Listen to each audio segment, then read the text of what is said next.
E vamos a uma das aulas mais esperadas. Base de cálculo do ITCMD para doação das cotas ou das ações da sua holding patrimonial ou das suas empresas operacionais. Como que ficará essa base de cálculo? Quanto que você pagará de imposto agora com a aprovação do PLP 108 que irá virar lei ainda nesse ano de 2025? Como que vai funcionar? Os estados vão ter que regulamentar, editar suas próprias leis complementares estaduais? Quando que isso passa a valer? Em 2026, em 2027, quais são as estratégias para planejamento familiar buscando uma otimização fiscal? Ainda será possível? Sim, não? De que forma? Se você quer entender e aprender tudo isso, assista já essa aula. Aqui eu vou te explicar tudo de forma detalhada, trazendo todo o conceito histórico, como que é hoje nos estados, como que ficará com a aprovação do PLP 108, quando passará a valer e o que fazer para ter um planejamento patrimonial em 2026 buscando uma otimização fiscal. Então, vamos iniciar.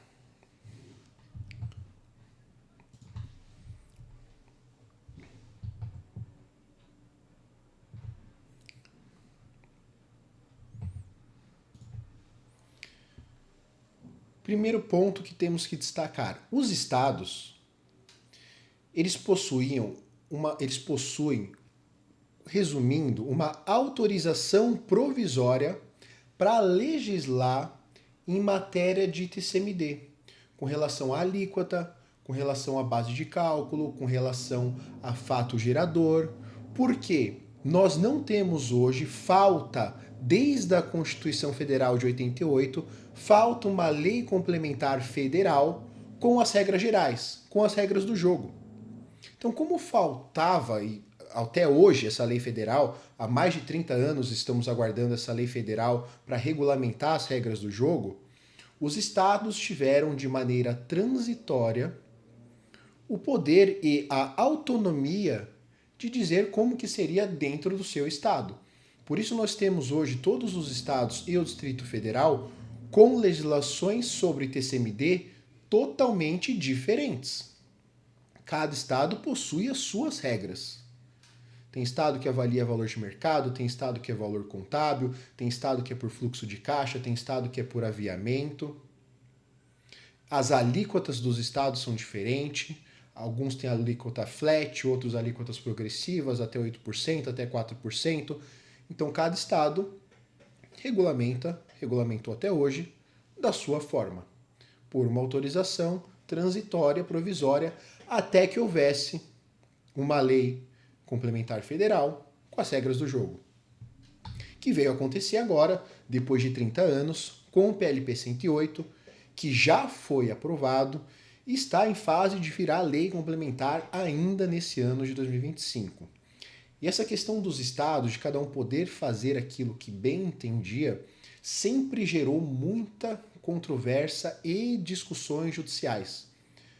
Por exemplo, até hoje, não se pode tributar bens que estão no exterior. Inclusive, teve o tema de repercussão geral da STF 825, que declarou inconstitucional todas as leis estaduais que previam a tributação de bens no exterior, dizendo o seguinte: olha, vocês só podem tributar bens no exterior depois que existir uma lei complementar federal regulamentando isso.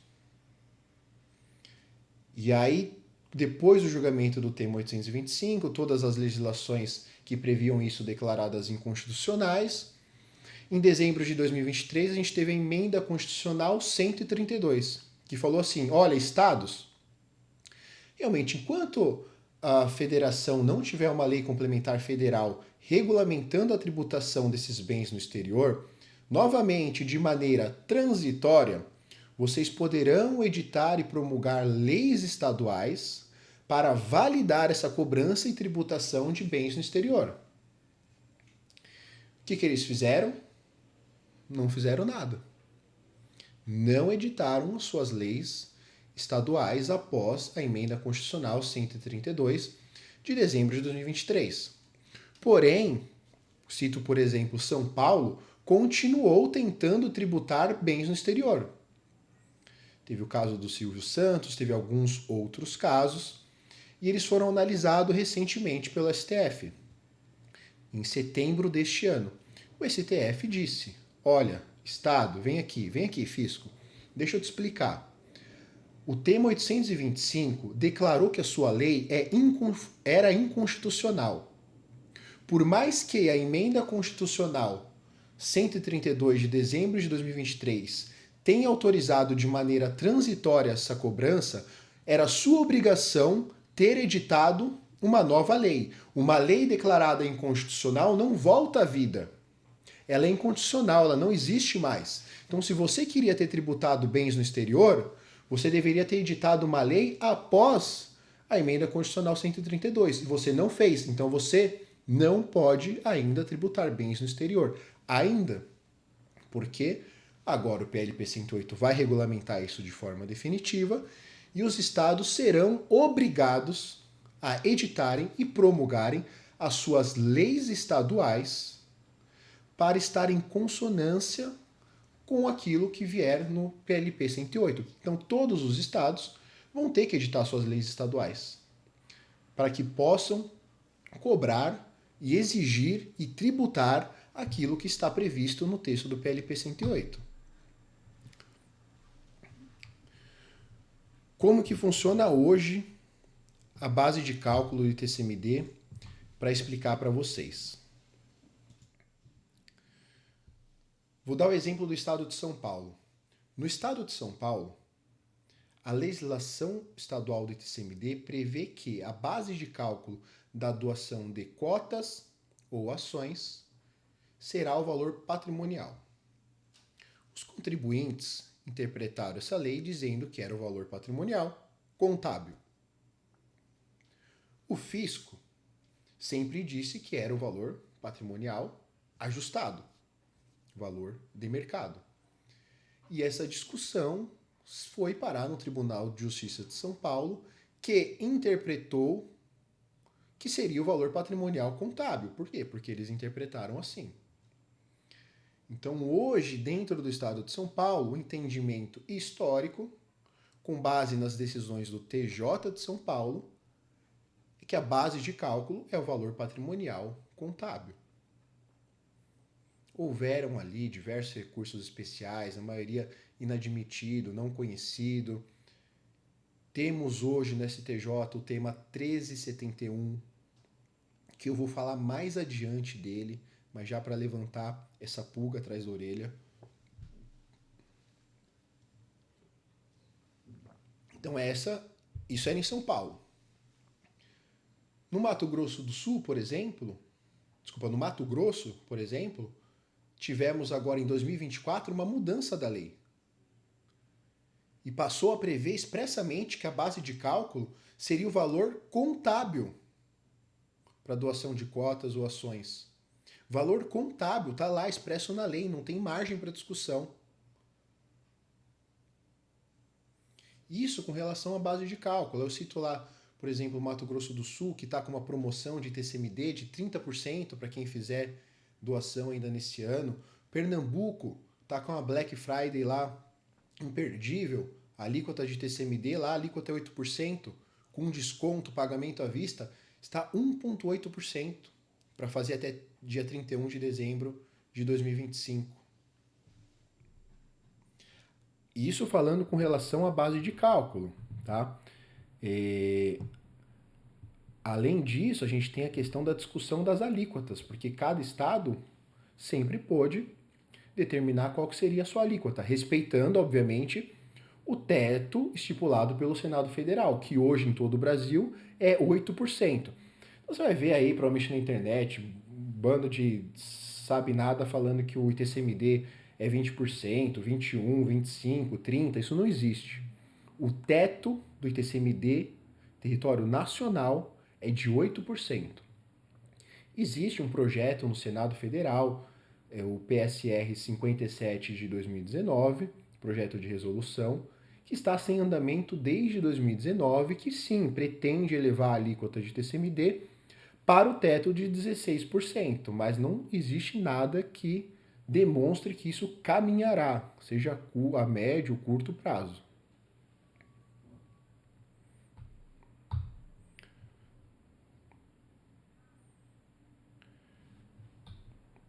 Ficou claro aqui a questão da base de cálculo, como que ela é hoje nos estados? Então, São Paulo, patrimonial contábil com base na interpretação do Tribunal de Justiça de São Paulo. Mato Grosso, contábil porque é expresso na lei. E a maioria dos outros estados já é a valor de mercado. Goiás, por exemplo, é por aviamento, tem estado que é por fluxo de caixa descontado. A grande maioria dos estados e Distrito Federal já avaliam a base de cálculo do TCMD com base no valor de mercado. Eram poucas exceções que não avaliavam com base no valor de mercado. Mas com a PLP 108, os estados não poderão mais determinar de forma unilateral como que eles querem a base de cálculo. Eles podiam fazer isso de forma transitória porque não existiam as regras do jogo. Agora existem. Existirão, que é o PLP 108, já aprovado, que irá virar lei, e todos os estados deverão seguir obrigatoriamente a base de cálculo prevista aqui, no texto do PLP 108. E qual que é essa base de cálculo? Leiam comigo. Na transmissão de cotas ou ações, a base de cálculo será o valor de mercado dos bens que compõem o patrimônio líquido, aí pode ser ativo, ativo não circulante, mobilizado, é indiferente.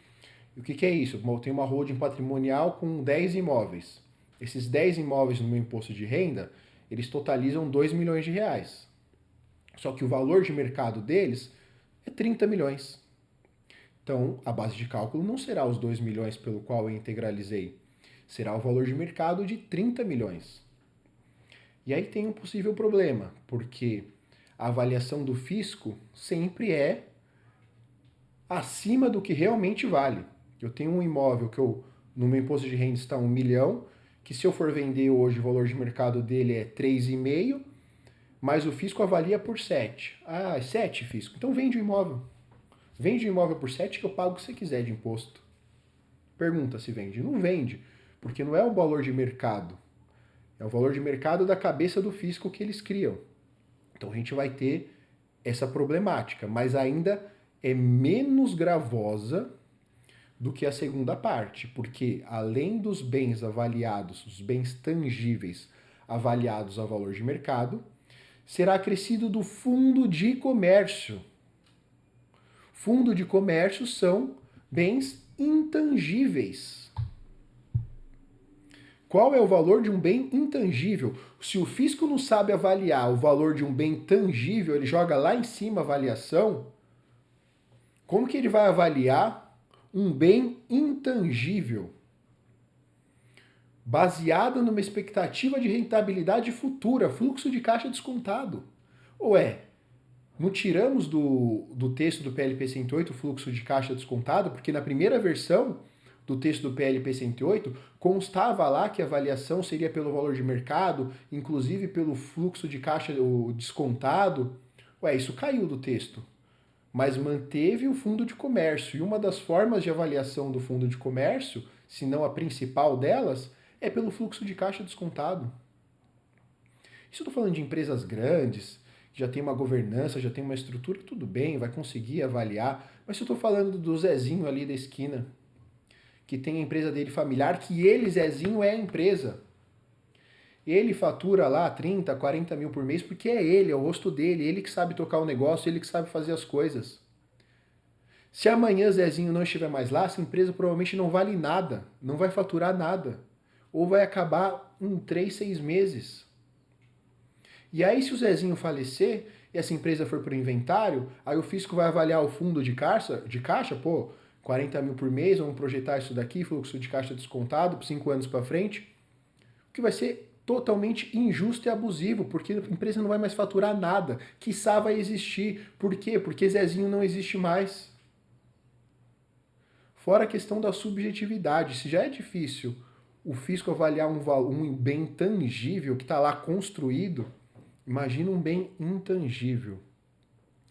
vai chover processo judicial questionando base de cálculo e avaliações feitas pelo fisco. Vai chover. Quando entra em vigor?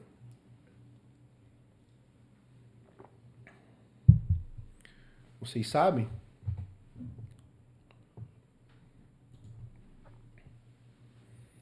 Vai passar a valer a partir de quando? A partir da aprovação do PLP 108? Ou depois disso os estados têm ainda que editar e promulgar as suas leis estaduais? E já passa a valer assim no dia seguinte?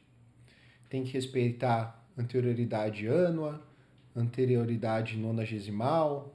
Como que vai funcionar? Entra em vigor em 2026, em 2027? Então, como falamos no início, a federação tem a competência de determinar as regras do jogo. E as regras do jogo foram determinadas, serão determinadas através do PLP 108, que irá virar lei complementar federal ainda neste ano. Feito isso, após a existência da lei complementar federal, os estados terão a obrigação de editar e promulgar as suas leis complementares estaduais para entrarem em sintonia com o PLP 108. Eles vão precisar obrigatoriamente editar uma lei. O Estado, a federação faz as regras gerais. O Estado é quem faz a legislação com o poder de tributar o contribuinte. Leiam comigo, não se pode jamais confundir a norma federal que habilita a modificação com a norma estadual que concretiza a modificação. E isso quer dizer o quê?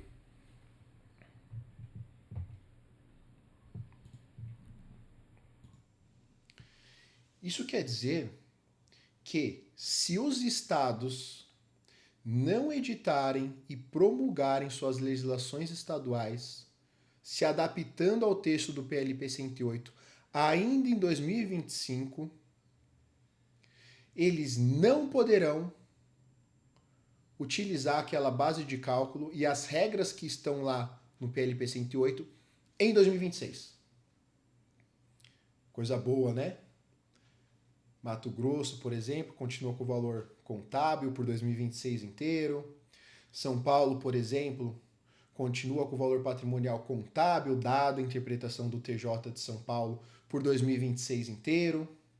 Teremos aí mais um ano inteiro de 2026 para fazer esse planejamento se os estados não fizerem suas leis estaduais ainda nesse ano, após o PLP 108 virar a lei complementar federal. Porque se eles editarem e promulgarem suas legislações estaduais apenas em 2026, deve-se respeitar dois princípios constitucionais: anterioridade ânua e nonagesimal. Ou seja, só poderiam tributar e utilizar as regras do PLP 108 a partir de 2027, o que nos dá mais um ano de planejamento, fugindo daquela base de cálculo com valor de mercado e fundo de comércio prevista na legislação. Teremos mais um ano se os estados não correrem. E vem cá, na minha opinião, nenhum deles vai fazer a lei complementar ainda nesse ano. Mas vão tentar cobrar, tá? Não acha que o Estado vai ser bonzinho e passivo. Ele vai dizer que ele não precisa editar a lei dele estadual, que é competência privativa, que não é exclusiva, que eles vão tentar. Mas, de forma constitucional, eles não podem. E isso vai ser um outro ponto de judicialização. E é o ponto para observarmos em matéria de planejamento patrimonial sucessório. Quais estados deixaram de editar e promulgar as leis em 2025? Esse. Bom, então, primeira etapa é mapearmos esses estados. Agora vamos mapear o quê? Qual estado tem a menor alíquota? qual estado tem a melhor base de cálculo e vamos correr para fazer planejamento em 2026. Enquanto os estados adequam as suas legislações.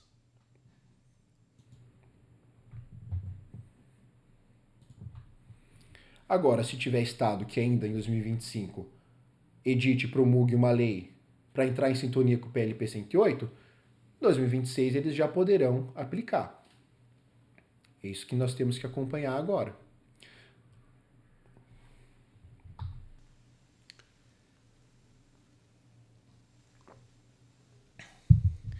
E como falei já há pouco, então essa será a grande deixa, a grande oportunidade legal para planejamento patrimonial familiar, que é um planejamento envolvendo a eleição de domicílio fiscal, por exemplo.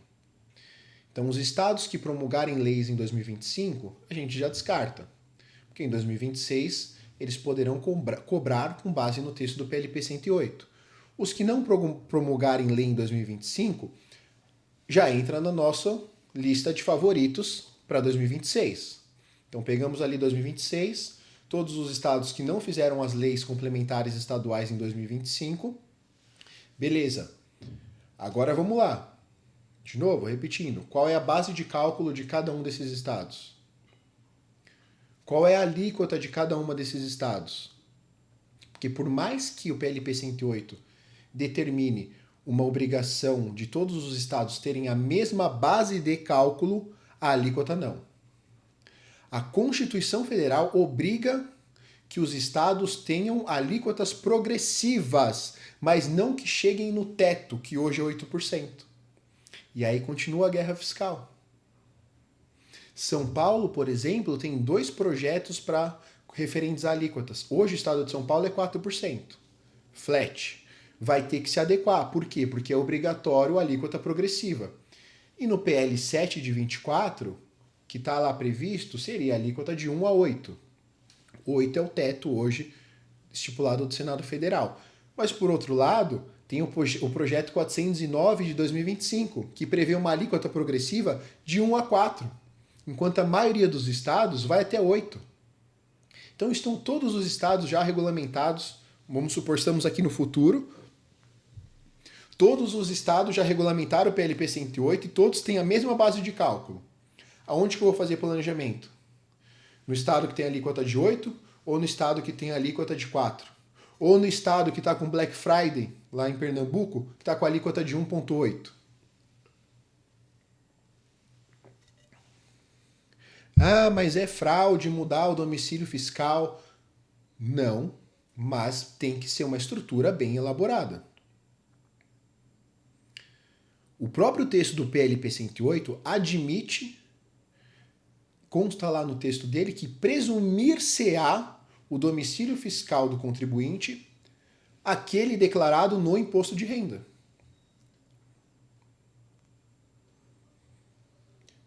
Eu quero dar validade a essa mudança de domicílio fiscal, eu tenho que ter, de qualquer forma, um substrato econômico. Eu tenho que criar vínculos com aquele estado. E geralmente é possível em matéria de planejamento. Principalmente quando falamos de São Paulo. Aquele pai, aquela mãe vai ter um filho que vai vir aqui estudar em São Paulo, vai comprar uma casa aqui, o filho vai morar aqui, eles vão vir viajar com frequência para cá, vão passar boa parte do tempo aqui, daqui a pouco compra outro imóvel, começa a gerar substrato econômico com o estado de São Paulo, dando base e fortalecendo esse projeto. Aquilo que ele pagaria de imposto, ele compra de imóvel. Pelo menos não jogou dinheiro no ralo.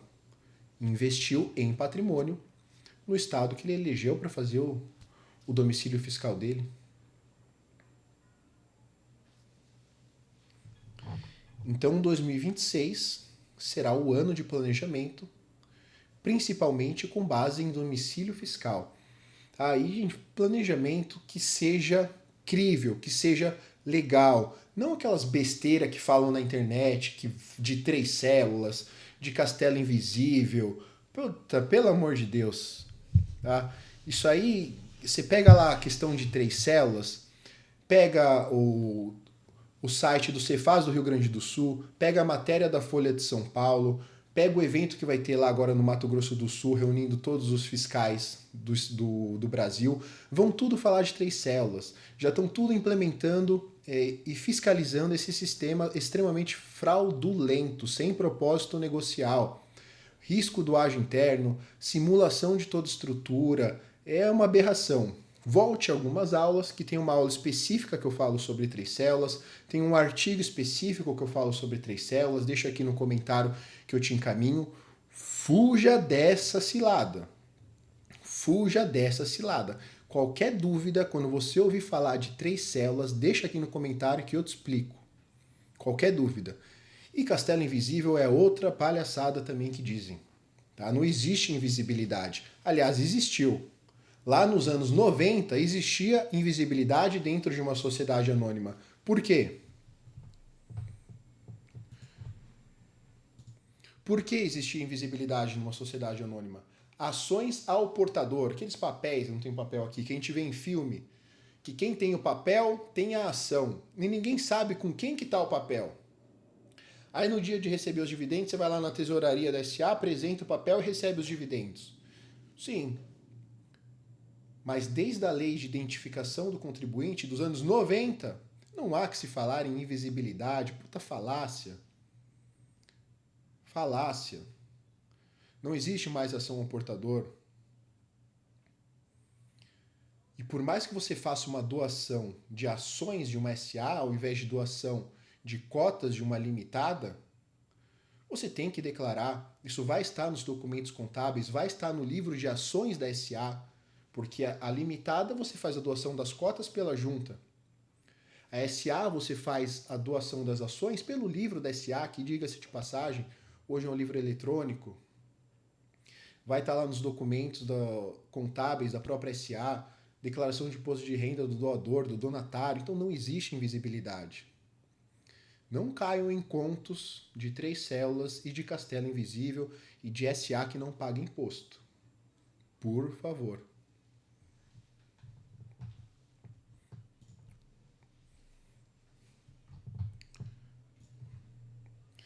Vamos voltar.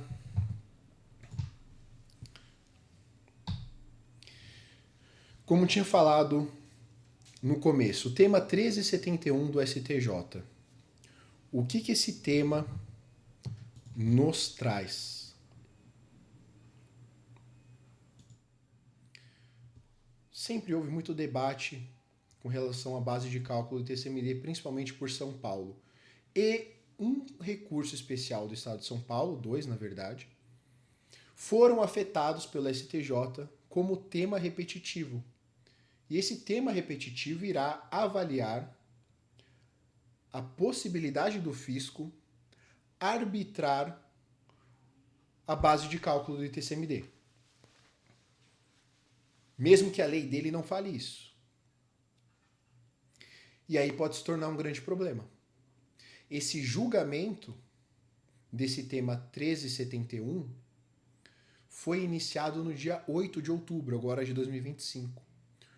O voto da relatora, da ministra Nancy, estava favorável aos contribuintes, mas sem analisar o mérito propriamente dito. Ela não estava conhecendo do recurso especial, dizendo que a questão do ITCMD é uma lei estadual que deve ser analisado exclusivamente pelo Estado, ou seja, o TJ de São Paulo teria a palavra final. E hoje a palavra final do Tribunal de Justiça de São Paulo é favorável aos contribuintes. Ela falou assim, não é uma lei federal, quem tem que ver isso é o Tribunal de Justiça de vocês. Então eu não conheço do recurso. Ministro Marco Aurélio pediu vista. E o voto dele provavelmente virá diferente, porque em um outro recurso especial, que não era de caráter repetitivo, ele deu o entendimento, a decisão, que sim, que o fisco poderia arbitrar a base de cálculo para fins de cobrança do ITCMD, era um recurso especial, salvo engano, não lembro se era Mato Grosso ou Mato Grosso do Sul. Tá? Então, assim, já teve decisão desfavorável ao contribuinte no STJ. e agora no tema 1371 a relatora foi favorável ao contribuinte, Marco Aurélio já pediu vista, ele virá com um voto diferente e nos resta saber como que os demais decidirão. Se esse tema for favorável ao fisco, quando a gente falar de eleição de domicílio fiscal, todos os estados já vão avaliar a valor de mercado com base nesse tema 1371, ainda que não tenham as suas legislações estaduais complementares para se adequarem ao texto do PLP 108. Então pode ser uma pedra aí no nosso sapato. Mas, se for favorável ao contribuinte, a gente continua com aquela janela de 2026 inteira. E outra, quando será julgado esse tema 1371? Porque pela regra tributária, ele só passaria a ter efeito dali para frente. O fisco não pode se valer do julgamento desse tema 1371 e retroagir para prejudicar todos os contribuintes que já fizeram planejamento. É dali para frente. Não recordo agora se é 146 ou 148 do CTN, que tem essa previsão expressa, que mudanças legislativas, administrativas, não retroagem para prejudicar o contribuinte. É só dali para frente. Então nos cabe acompanhar qual que será a decisão do tema 1371 e quando será essa decisão. Será ainda nesse ano? Será 2026, meio do ano, final do ano? Então são outro ponto de análise. Mas que por enquanto está válido o que estamos conversando hoje, ao tempo da gravação dessa aula, 15 de outubro de 2025.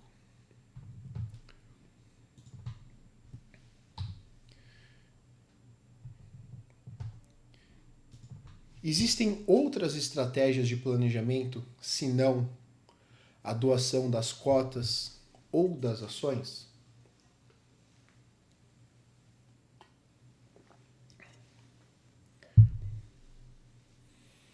E aí, o que vocês acham? Sim, obviamente que existem outras estratégias que poderão ser implementadas em planejamentos. Mas você, advogado, e seu cliente precisarão estar alinhados dessas possibilidades e o cliente deve estar apto a assumir determinados riscos calculados.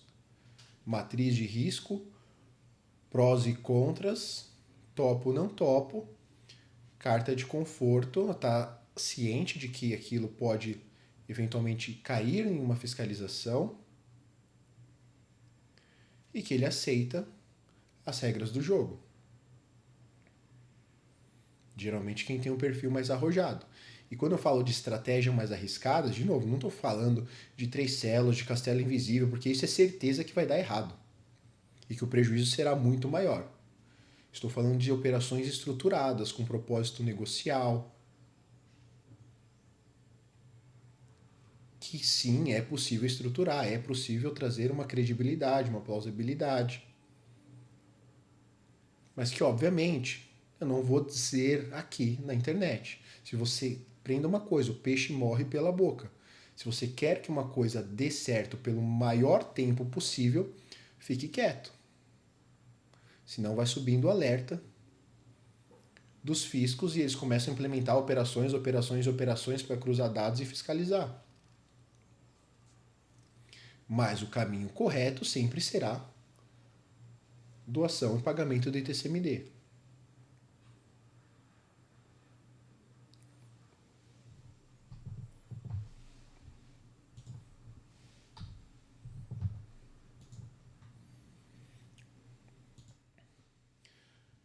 Era isso que eu tinha para trazer para vocês hoje. Espero que tenha agregado, que vocês possam sair daqui preocupados, né? A parte ruim, vão sair preocupados, mas vão sair cientes de que 2026 ainda pode ser uma janela de grandes oportunidades para a otimização fiscal do planejamento patrimonial da sua família. 2025 ainda é tempo, bem curto, mas a depender ainda há tempo.